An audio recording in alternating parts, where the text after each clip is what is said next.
दोस्तों मैं अभी विद्यापति धाम में हूँ, वो विद्यापति धाम जिसके महत्व के बारे में अगर जानेंगे, यहाँ की कहानी के बारे में जानेंगे तो आपको आश्चर्य होगा कि हमारे बिहार में ऐसे धार्मिक स्थल हैं और वैसे स्थल में से एक ऐसा स्थल विद्यापति धाम है जहाँ पे भक्त और भगवान दोनों की पूजा की जाती है एक साथ में। और यहाँ सबसे पहले भक्त की पूजा किया जाता है, की पूजा होती है, मतलब विद्यापति की पूजा होती है तब भोलेनाथ की पूजा होती है। और भक्तों की पहले नहीं पूजा होगा यहाँ तो भगवान को पूजने से कोई फायदा नहीं है। सबसे पहले यहाँ भक्त का पूजा किया जाता है। और अभी भी अंदर गर्भगृह में जाइएगा तो सबसे बड़ा शिवलिंग भक्त का ही है और छोटा शिवलिंग महादेव उगना रूप में अभी भी नौकर के ही रूप में है। दोस्तों मैं बता दूं कि ये उगना महादेव का जो कहानी है वो कहानी अगर विशेष रूप से मैं आपको बताऊं तो वो बहुत लंबा कहानी है, लेकिन अगर संक्षिप्त में जाने तो भक्त के प्रेम से विवश होकर भगवान यहाँ पे यानी कि भोलेनाथ साक्षात यहाँ पे उगना जो महादेव थे यहाँ पे आके वो विद्यापति को दर्शन दिए हैं। और जब विद्यापति जी उनको ढूंढते हुए यानी कि अपने उगना नौकर के रूप में महादेव उनके यहाँ काम करते थे, उनको ढूंढते हुए जब यहाँ पे आए तो गंगा मैया भी यहाँ पे आए थे, है ना पंडित जी? ये भी कहानी है, एकदम सत्य वचन है। जब विद्यापति जी जब गंगा स्नान के लिए गए थे तो उसी जगह पर जहाँ पर अभी गर्भगृह है उसी जगह पर उनका पालकी रखा गया और कहे विद्यापति जी जब हम सैकड़ों कोस पैदल यहाँ आए हैं, माँ गंगा मेरे लिए यहाँ नहीं आ सकती है। और वहीं से ध्यान करते हैं, माँ गंगा की स्तुति करते हैं, बड़ो सुख सार पावल तुलती रे छाड़े तिर नैकट नयन बहनी रे।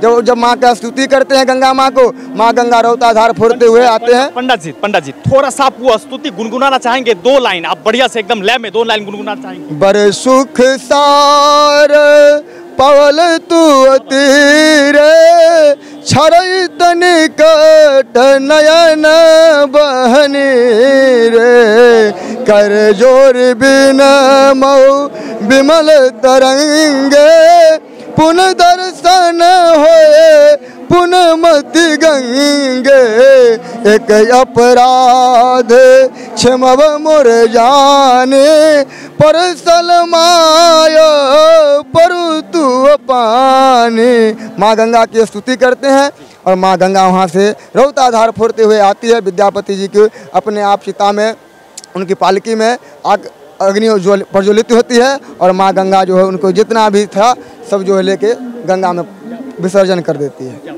दोस्तों मैं बता दूं आपको ये भक्त की देखिए प्रेम कैसी है कि माँ गंगा भक्त के लिए यहाँ पे आ गए और वो भाव से कहते हैं कि हम इतना दूर यानी कि सैकड़ों कोस चल के हम यहाँ पे आ गए और इतना दूर क्या गंगा मैया नहीं आ सकती है? और फिर गंगा माँ भक्त के इस प्रेम को देखते हुए यहाँ पे आते हैं और भक्त को यहाँ से बहा के ले जाते हैं, है ना? एकदम सत्य। और उसी के साथ यहाँ पे महादेव का दर्शन होता है और उसी दिन से यहाँ पे महादेव की पूजा अर्चना होती है। महादेव का लोग आस्था से यहाँ आके पूजा करते हैं। ऐसा माना जाता है कि जब महादेव यहाँ पे आए थे उसी वक्त से यहाँ पे मंदिर का भी निर्माण हुआ है। पंडित जी सही बात है ये? जब यहाँ आए थे जब शिवलिंग था जंगल में, पूर्ण घनघोर जंगल था तो एक यहाँ क्योंटा के बालेश्वर भिखदारी चौधरी हैं, उनको पुत्र नहीं था तो यहाँ उनके चरवाहा गाय यहाँ चराते थे। अच्छा। तो एक काली गाय जो है उनके शिवलिंग पर जो है यहाँ दूध आके और छोड़ देती थी अपने।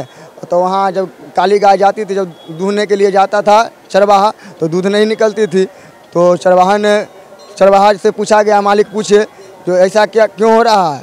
तो चरवाहा ने बताया, मालिक हमको तो पता नहीं, हम तो चराते हैं यहाँ गाय को ले आते हैं।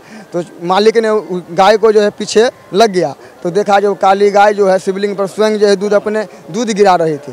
तो समझ गए जी तो साक्षात महादेव हैं। तो वही मनोकामना मांगते हैं जो महादेव हमको एक पुत्र दे दीजिए तो हम मंदिर का निर्माण करेंगे। 5 कीर्ति किए थे, जब उनका पुत्र का प्राप्ति हुआ तो 5 कीर्ति किए तो उनका नाम बालेश्वर चौधरी नाम रखा गया। बहुत लोग जो है बालेश्वर स्थान के नाम से भी यहाँ जानते हैं। ये प्रचलित पूरा पुराना है। मंदिर का जो है बालेश्वर स्थान ही के ही नाम से जाना जाता था। आज जो है विद्यापति धाम सब जानते हैं।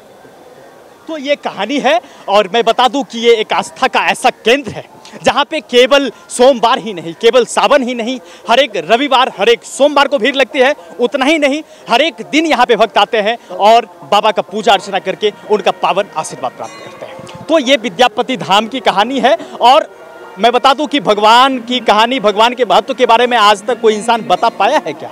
उनकी महत्व ऐसी है, उनकी विशेषता ऐसी है, उनकी कृपा ऐसी है कि उनकी विशेषता को बताना किसी इंसान से संभव नहीं। बाकी यहाँ पे देख रहे हैं आप भक्तों की आस्था, भक्तों का विश्वास, भक्तों का श्रद्धा और उसी विश्वास श्रद्धा को लेकर यहाँ पे भक्त लगातार आते हैं, बाबा का पूजा अर्चना करते हैं और उनका पावन आशीर्वाद प्राप्त करते हैं। है ना। पंडा जी कुछ और कहना चाहेंगे? बस कहते जाते जाते बोल रहे हैं KR न्यूज़ को जो है बहुत बहुत धन्यवाद, जो मंदिर का जो कवरेज किए, और आगे बढ़ते रहिए और बाबा का नगरी में आते रहिए। बिल्कुल।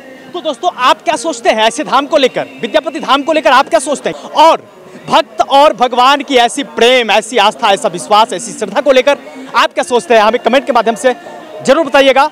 मैं फिर मिलता हूं, तब तक के लिए हर हर महादेव, जय हिंद।